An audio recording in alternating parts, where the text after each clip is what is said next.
In the summer of 1940, Great Britain faces relentless assault by air and sea. German U-boat wolf packs stalk the Atlantic, sending more than 1 million tons of shipping to the bottom. German commanders dubbed this the happy time. But how effective was the Kriegsmarine really in the early Battle of the Atlantic? Barely 30 minutes after Britain declares war on September 3, 1939, Berlin issues urgent orders to its U-boat fleet. Open hostilities against England immediately. Do not wait to be attacked first. Edwards 4. The command surprises no one.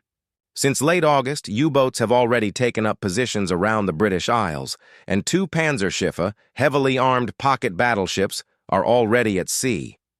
Yet most of Dönitz's 57 active submarines are small 250-ton Type 2s, unsuitable for long-range missions, and others are tied up in transit, training, or repair. Meanwhile, the Allies possess more ships, guns, and experience, and the world's largest merchant fleet. But their strength is dispersed across the globe, while Britain remains dangerously dependent on imports for most of its oil and half its food supply. Admiral Erich Raeder, head of the German Navy, quickly scraps Plan Z, a pre-war program focused on surface ships, in favor of mass U-boat production, long championed by Karl Dönitz. Raeder's surface fleet will instead operate as raiders, striking merchant shipping to stretch Allied naval defenses thin. Britain responds decisively. Unlike in the First World War, it implements a convoy system from the outset, setting up routes to Gibraltar, the Caribbean, and Canada. However, ships too fast or too slow to match convoy speed still sail independently. Fearing German surface raids, early convoys are often over-escorted with battleships, cruisers, aircraft carriers, and even submarines, whose presence sometimes confuses nervous escorts. U-boats fire some of the first shots of the new war. On September 3rd, U-30 torpedoes and sinks the passenger liner SS Athenia en route to Canada, apparently mistaking it for an armed vessel. Captain Fritz Julius Lemp insists the ship acted suspiciously, though later evidence disproves this. Believing Germany has already resumed unrestricted submarine warfare, Britain assumes pre-war treaties are meaningless. The prize rules, which Germany had signed, required submarines to warn and assist unarmed merchantmen before attack. In response, Britain armed some merchant ships with obsolete guns. Some U-boat captains still try to follow the rules. Merchant skipper Thomas Prince recalls his encounter with U-48. "The submarine halted my ship and ordered me aboard with my papers. I told Captain Schulze I had destroyed them. He offered me a drink and we shared a tumbler of whiskey. He said he'd send an SOS, wished me luck, and hoped we'd meet again after the war. When I last saw him, he stood in the conning tower, hand to his forehead in salute."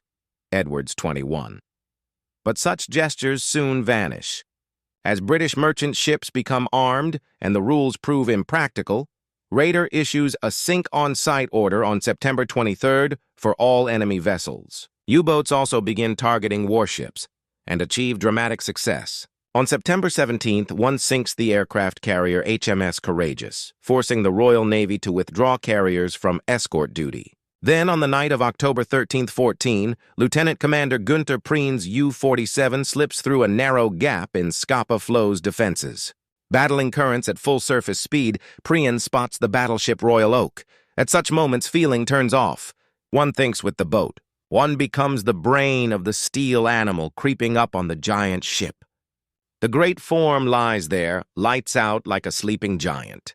Van der Vaart 90.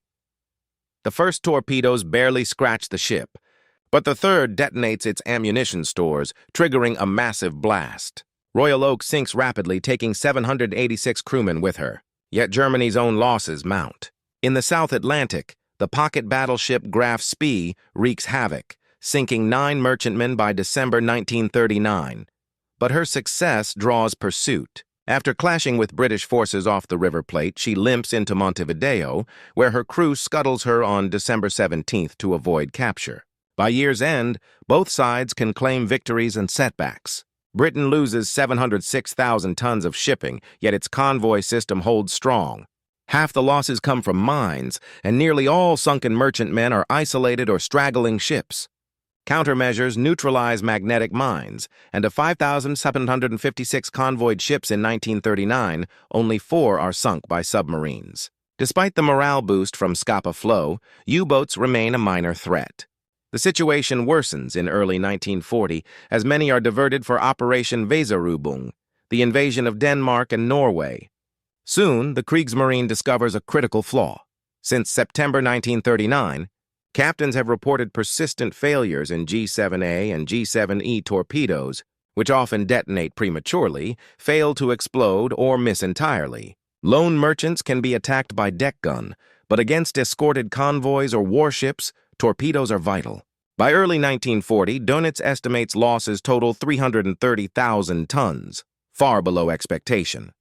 Malfunctioning torpedoes have ironically spared much Allied shipping, among them the carrier Ark Royal and battleship Warspite.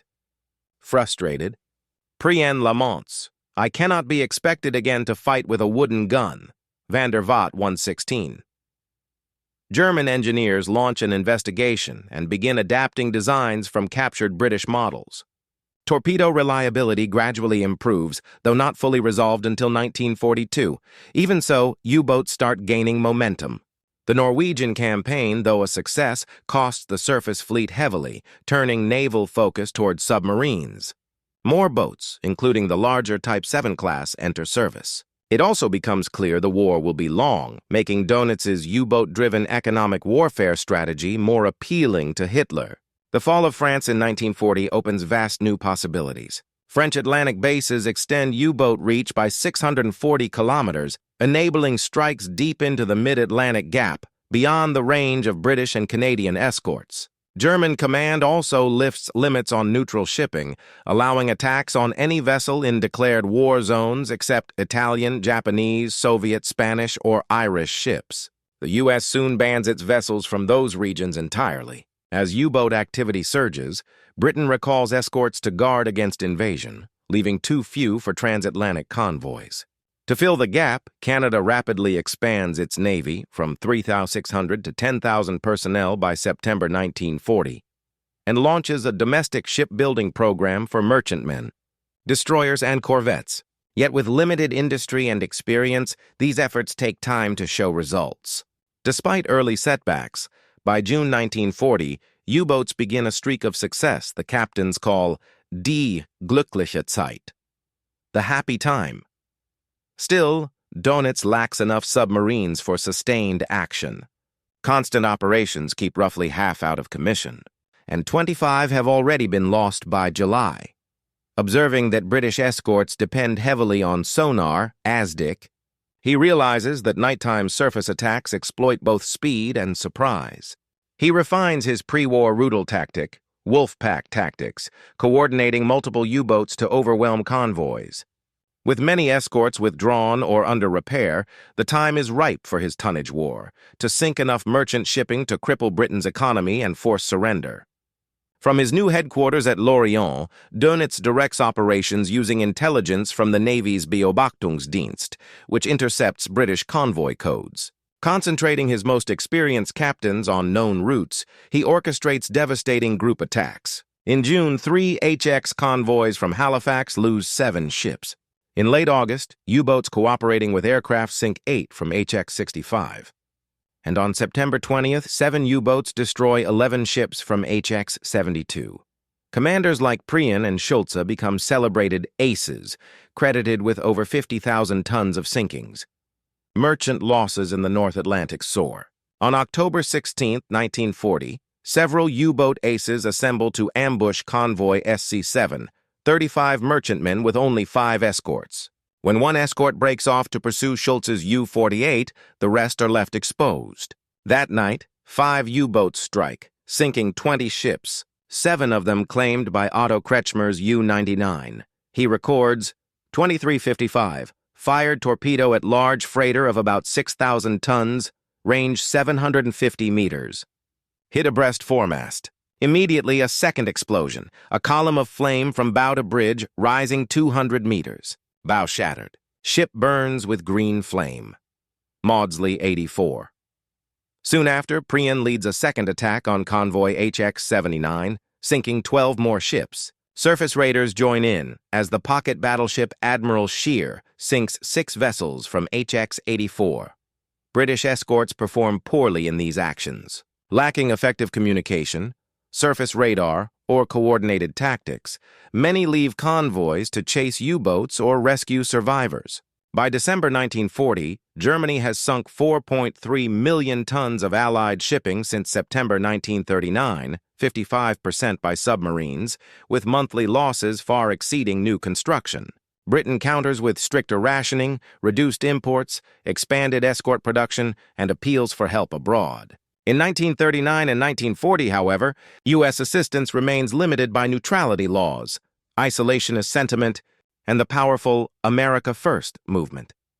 U.S. policy forbids military action in a neutrality zone that overlaps with German-designated war zones.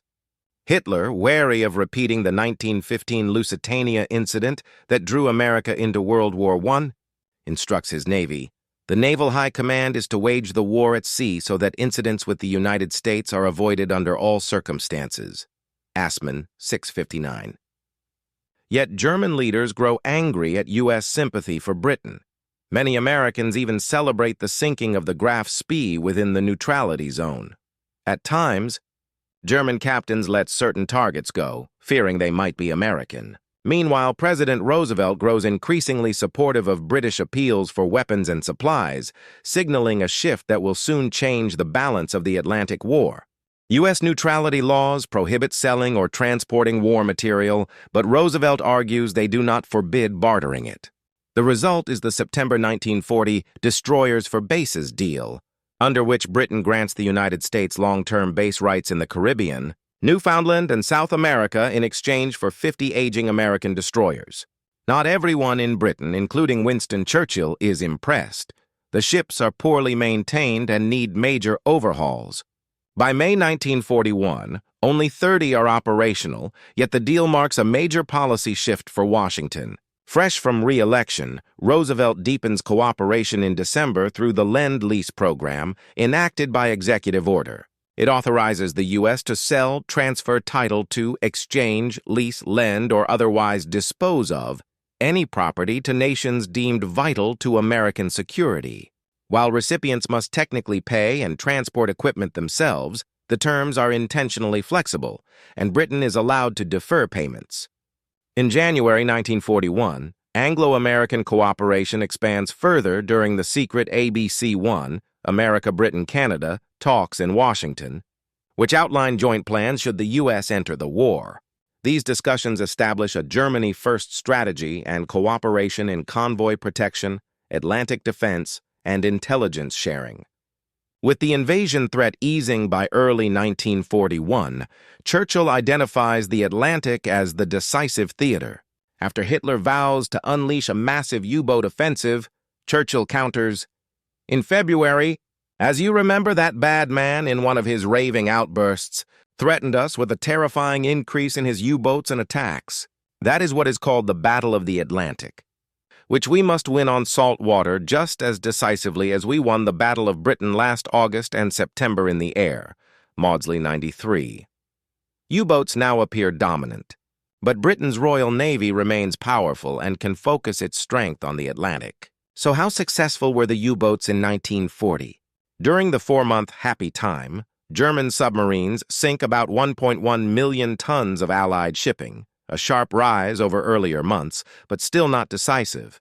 Most victims are lone ships, while convoy losses are few. After the SC-7 disaster, only 9 of the next 55 slow convoys suffer any sinkings.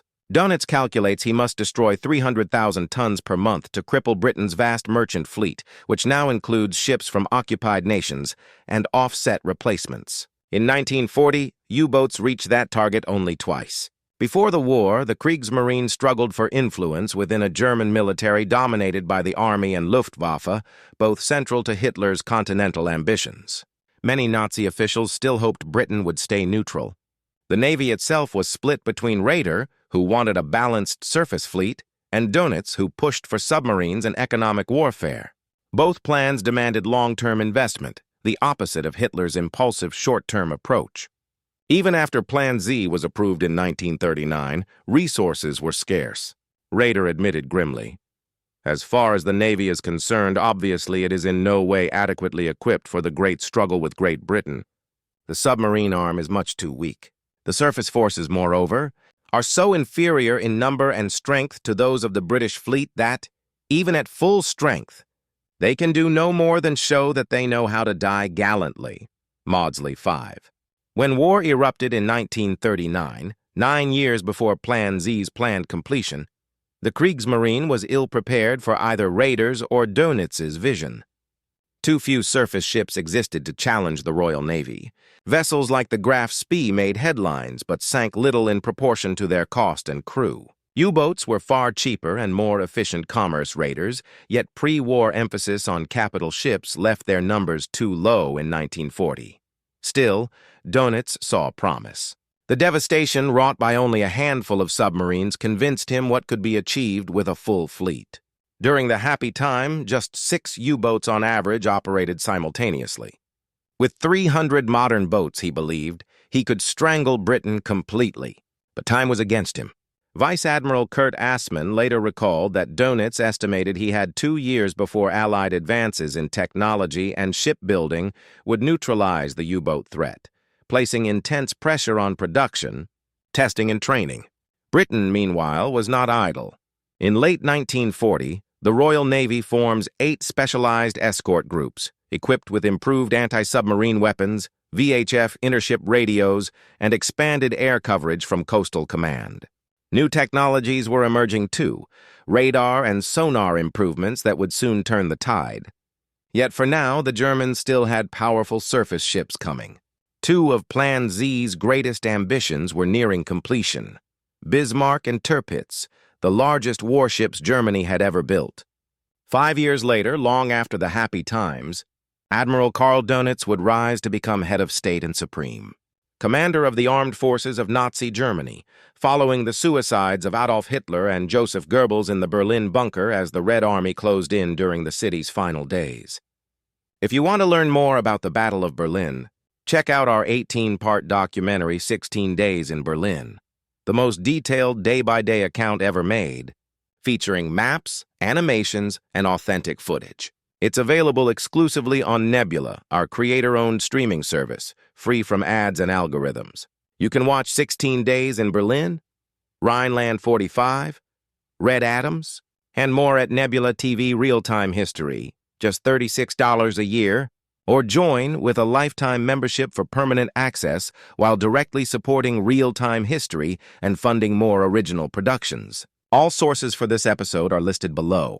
For more on the Battle of the Atlantic, see our companion episode on the U-boat's unhappy times in May 1943.